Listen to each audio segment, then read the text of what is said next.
దీన్ని బట్టి అర్థమైన విషయం ఏంటంటే అండి, నాస్తికవాదం గ్రంథాలని లేకపోతే ఓ మనిషి రాసినవి అని కొట్టిపాడేయడంలో అతను నన్ను అడిగిన ప్రశ్న ఏంటంటే, సృష్టి ఆరంభం గురించి మాట్లాడుతున్నప్పుడు అవి అసలే నమ్మనండి అని అన్నారు, నమ్మను అన్నారు. ఈరోజు కూడా అదే మాటను చాలా ఖచ్చితంగా కూడా చెప్పారు. సో దీన్ని ఎట్లా తీసుకోవాలంటారు? సింపుల్ అండి. రత్నకుమార్ గారు కొంచెం లోతుగా వెళ్ళి ఆలోచించడం అలవరుచుకుంటే అర్థమయ్యేది ఏంటంటే, వాళ్ళు ఒక స్టేట్మెంట్ చేశారు, ఇవన్నీ మనుషులు రాశారు కాబట్టి నమ్మను అన్నారు. మరి మీరు చదివే ఫిజిక్స్ పుస్తకం ఎవరు రాశారు? మీరు చదివే కెమిస్ట్రీ పుస్తకం ఎవరు రాశారు? చరిత్ర పుస్తకం ఎవరు రాశారు?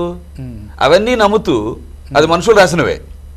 మరి ఇది కూడా మనుషులు రాసినవి అయినా అందులో సత్యం ఉంటే నమ్మాలి కదా. సో మనుషులు రాస్తే అందులో సత్యం ఉండదు, నేను నమ్మను అనుకుంటే మీరు అసలు ఏది నమ్మడానికి వీల్లేదు. ఓకే. కానీ ఏది నమ్మని స్థితి అసలు ఉంటుందా?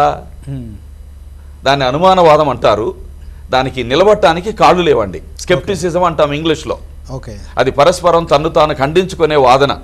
ప్రతిదాన్ని అనుమానించాలండి, దేన్ని నమ్మకూడదు అంటే మరి మీరు ఇప్పుడు చెప్పిన దాన్ని మేము అనుమానించాలనా నమ్మాలనా అంటే ఏం చెప్తారు?